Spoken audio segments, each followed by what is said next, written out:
Hello learners, BME 025 Condition Monitoring and Maintenance Management, Video 12 Principles of Condition Based Maintenance 2, presented by myself Dr. N. Venkateshwarlu, Associate Professor, School of Engineering and Technology, IGNOU, New Delhi. Design of Maintenance Information System.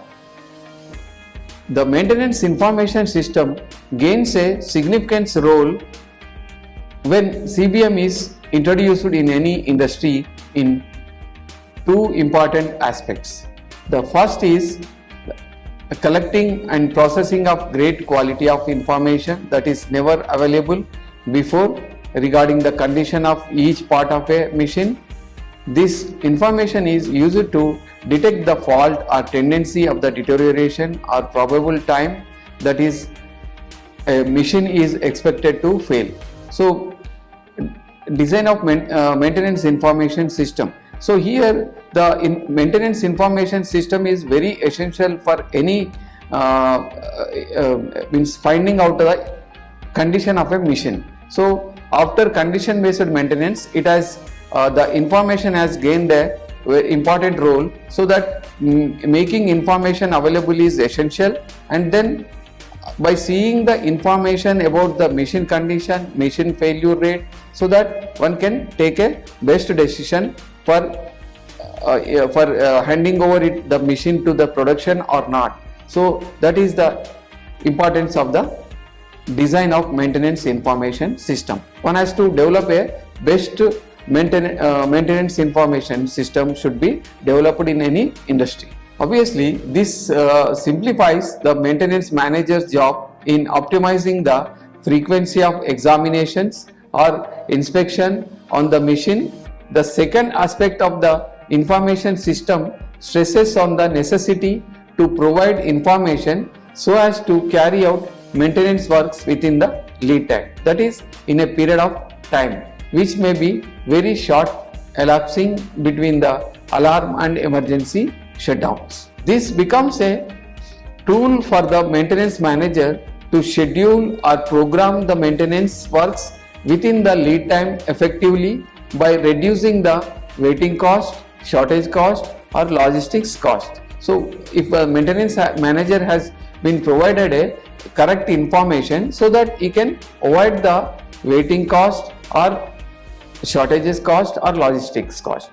Thus, a good maintenance information system puts the maintenance manager in very comfortable position to take the decision in following two conditions. So here because of a good information system, the maintenance manager can take a perfect decision about the maintenance of a particular machine, or it will be easy for the maintenance manager.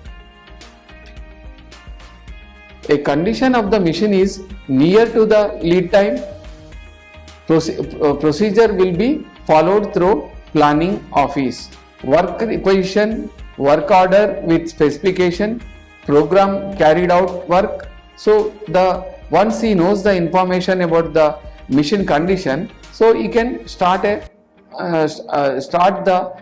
process of maintenance. Another B, the condition of machine is already within the lead time next to the shutdown.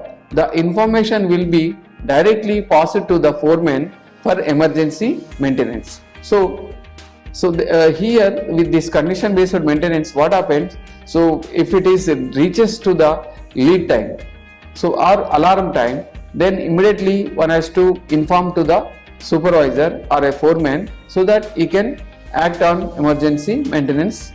The implementation of condition based maintenance effectively, efficiently and to operate correctly, the information should be very transparent.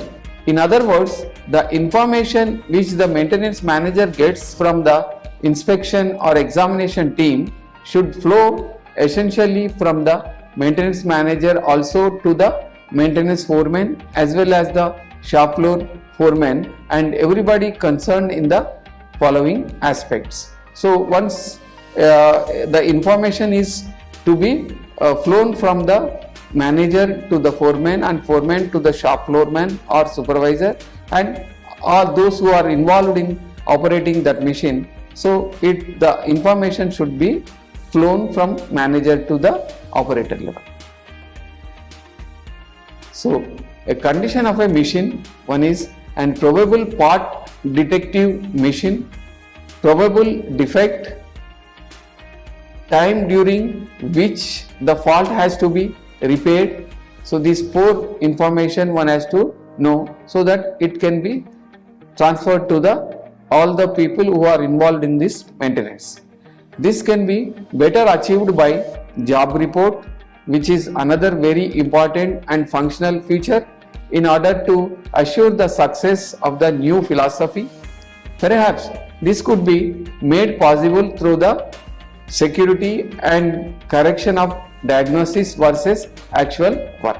Condition based maintenance uses a lubrication team as the major source of information, as this team systematically controls the machinery.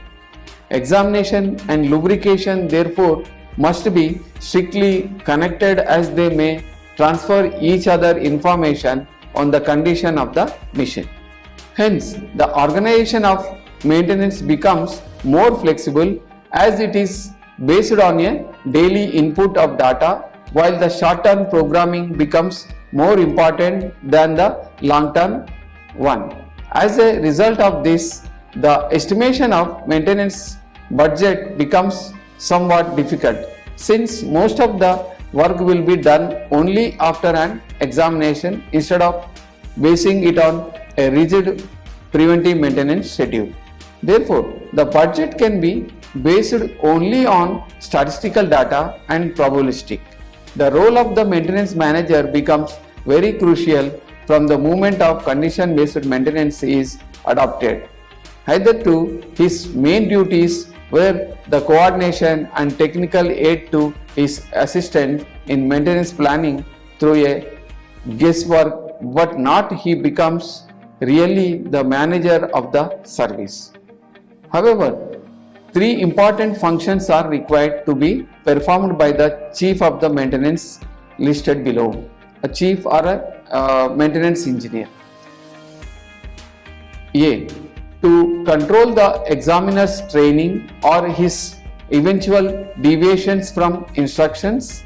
B. To improve the correlation between parameters chosen and real defects to get severity curve specific for each machine. Application of computers in maintenance information system. The use of computers has become very essential today. The computer systems are used in plant engineering to provide the information listed below to the maintenance in charge and from plant engineering department to other departments. So computerization is everywhere. So the computerization in maintenance information is also very essential to generate the data and to analyze the data and to provide the information to the manager, maintenance manager, to take some correct decisions. So the information has to be flown from plant engineering to other departments. The maintenance master schedules, failure analysis report, cost analysis report, budget report, status of the preventive maintenance, material stock report, materials requirement report, work order status report, pending maintenance work report, work in progress report, delay in execution report, equipment wise repair cost analysis report, equipment wise downtime or availability report, ratio of emergency work to planned work report, emergency work report, man hours spent on maintenance work versus planned man hours, details of information of experts in the maintenance management, capacity planning or manpower planning or material planning reports. So techniques of condition monitoring. In fact, there are several techniques available to monitor the machine condition, but for the ease of understanding and implementing, all these could be studied under 5 main heads, and these are, so the techniques, so how to monitor the condition of a machine. So how to monitor the condition of machine? There are various techniques in which the 5 main heads are visual monitoring. So first we will see the maintenance manager will see the machine. If it is new, so you can see and you can tell that you can go ahead. So that is the visual monitoring. Visually one has to see.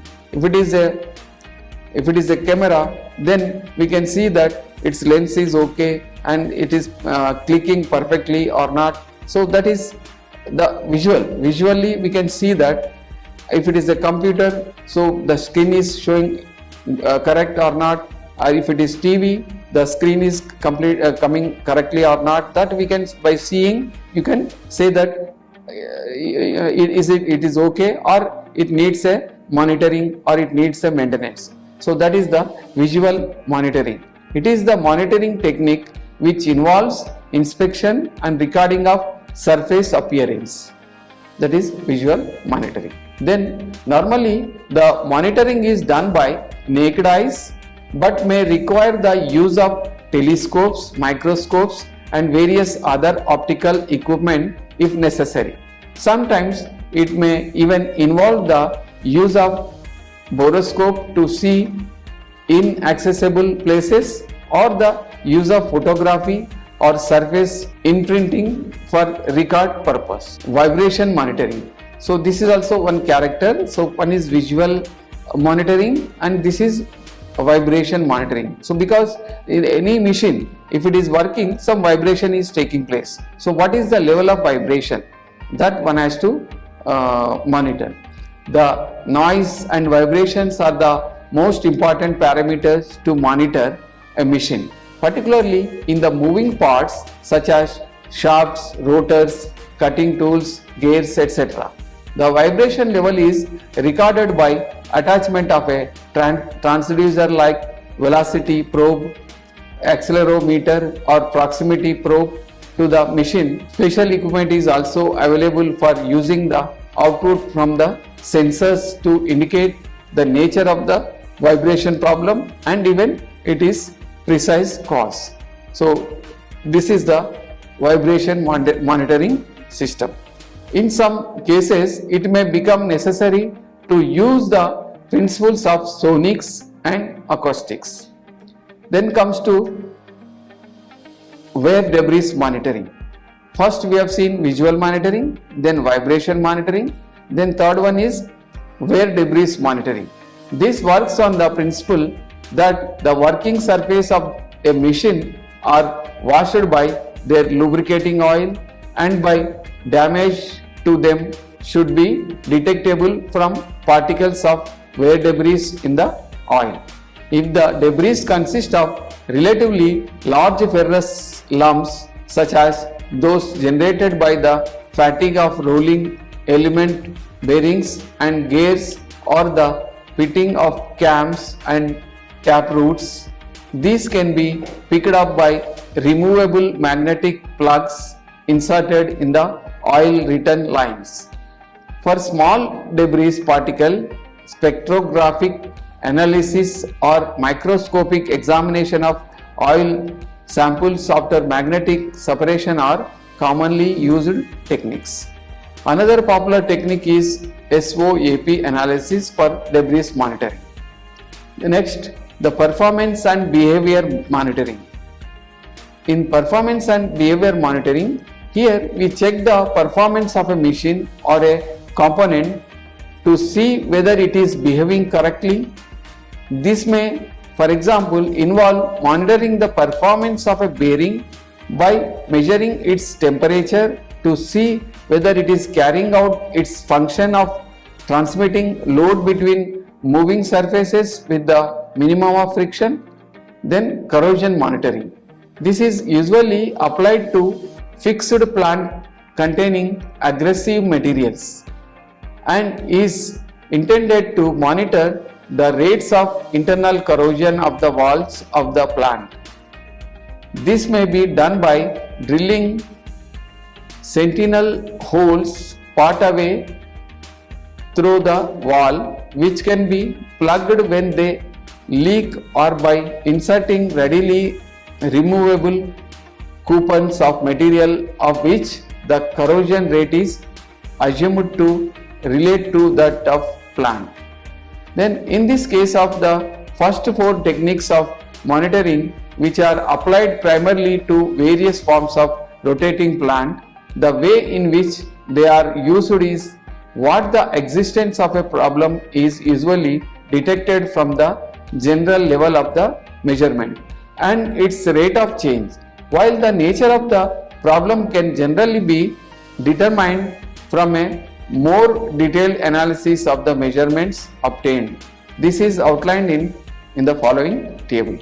So, table application of monitoring methods for detection and analysis of problem. First, serial number 1. So, it's the monitoring method, then direction of the problem, and then determination of the nature of problem by analysis of measurement. First, you can see that visual monitoring, then the direction of problem by overall appearance and determination of nature of problem. So how you will find out that the color changing, shape or texture changes. Then performance monitoring, rate of output. So how do you monitor the performance? How do you find out the performance of a machine? By rate of output. How it is producing, what is the rate of output? So that is the measure of the machine performance. Then if any deterioration takes place, how do you find out? The uniform quality level, rate of output and uniformity. Is the output is coming in a good quality or not? If it is not, then you can say that the machine is not working properly. So that is the this is the application of monitoring methods: performance monitoring, visual monitoring, then vibration or noise monitoring, then wear monitoring and corrosion monitoring. The techniques, methods of monitoring described in table are in fact a mechanism of communication between a machine and a monitoring engineer. It will be observed that the visual method of monitoring in relation to the others requires negligible technological backup.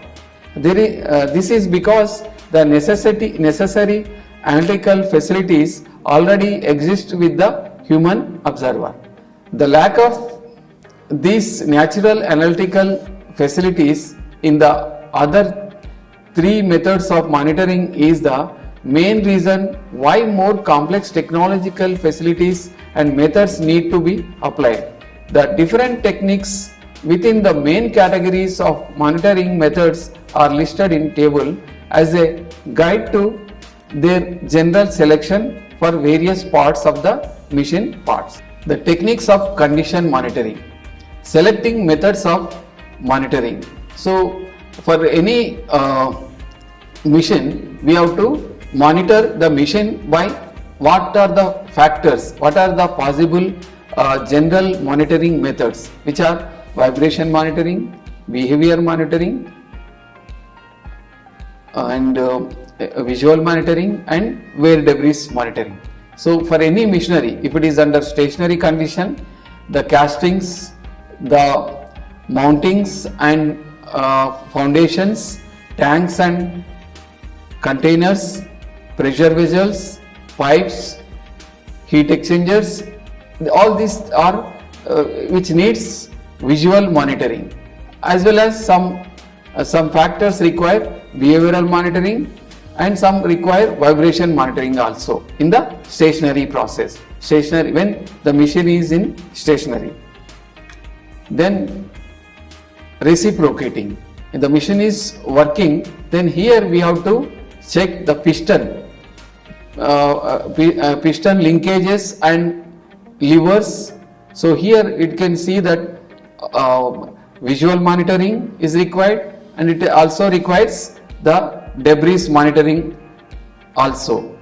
Similarly, the cam and tappers or valves, tappers require only debris monitoring, and here cables and chains require visual monitoring.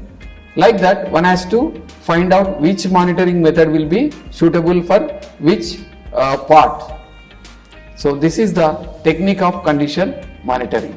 So then friction components. The friction components means brakes, clutches, vibration dampers, plain bearings, roll bearings, flexures, seals, mechanical and packed glands or wing backs, etc. So each needs, some of the brakes require visual monitoring as well as vibration monitoring.